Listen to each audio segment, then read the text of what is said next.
Viewers, আপনি যদি নতুন কোনো জিমেইল অ্যাকাউন্ট খুলতে চান, দেখতে পাবেন একটি এরর চলে আসে ভেরিফাই ইওর ফোন নাম্বার। এবং আপনি যদি ভেরিফাই অপশনের উপরে ক্লিক করেন তাহলে দেখতে পাবেন অন্য একটি এরর কিন্তু চলে আসে।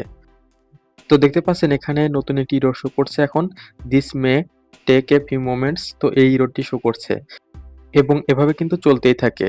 তো এখন আমি যদি এখানে ট্রাই এগেইন এর উপরে ক্লিক করি, ক্লিক করার পরে দেখতে পাবেন পূর্বের যে এররটি ছিল ভেরিফাই ইওর ফোন নাম্বার, তো এটি শো করছে।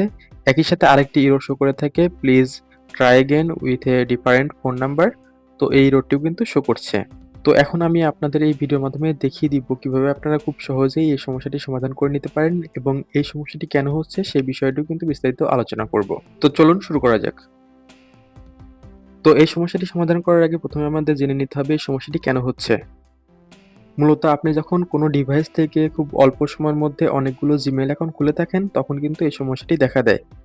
এছাড়াও আপনারা যখন একটি সিম থেকেই অনেকগুলো জিমেইল অ্যাকাউন্ট খোলেন তখন কিন্তু এই সমস্যাটি দেখা দেয়। তো এই দুটি কারণেই কিন্তু এই সমস্যাটি দেখা দিতে পারে। তো ১ম যে কারণ, যে আপনি একটি ডিভাইস থেকে খুব অল্প সময়ের মধ্যে অনেকগুলো জিমেইল অ্যাকাউন্ট যদি খুলে থাকেন সে কারণে যদি এই সমস্যাটি হয়ে থাকে, সেক্ষেত্রে আপনি যেটি করতে পারেন কিছুক্ষণ সময় অপেক্ষা করতে পারেন। সেক্ষেত্রে আপনাদের ১ দিন বা ২ দিন অপেক্ষা করার পরেই কিন্তু এই সমস্যাটি অটোমেটিক্যালি সমাধান হয়ে যাবে। আর একটি ফোন নাম্বার থেকে অনেকগুলো জিমেইল অ্যাকাউন্ট খোলার পরে যদি এই সমস্যাটি হয়ে থাকে সেক্ষেত্রে কিন্তু আপনি চাইলেই এই সমস্যাটি সমাধান করে নিতে পারেন। তো সেটি কিভাবে করবেন সেটি এখন দেখিয়ে দিব। তো এর জন্য যে কাজটি করবেন, প্রথমে আপনারা জিমেইল অ্যাপসটি ওপেন করবেন। তো জিমেইল অ্যাপসের মধ্যে চলে যাবেন। তো জিমেইল অ্যাপসটির মধ্যে চলে যাওয়ার পরে এখানে প্রোফাইল আইকনের উপরে ক্লিক করে দিবেন। এরপরে এখান থেকে আপনি যে কাজটি করবেন, আপনার ফোন নাম্বার থেকে যে জিমেইলগুলো খোলা আছে তার মধ্যে থেকে যে অপ্রয়োজনীয় জিমেইল আছে সেটি ডিলিট করে দিবেন। তো এখান থেকে যে জিমেইলটি অপ্রয়োজনীয় সেটি সিলেক্ট করে জাস্ট লগইন করে নিবেন।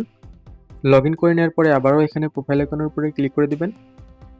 তো প্রোফাইল আইকনের উপরে ক্লিক করে দেওয়ার পরে এখানে দেখতে পাচ্ছেন manage your Google account, just এটির উপরে ক্লিক করে দিবেন।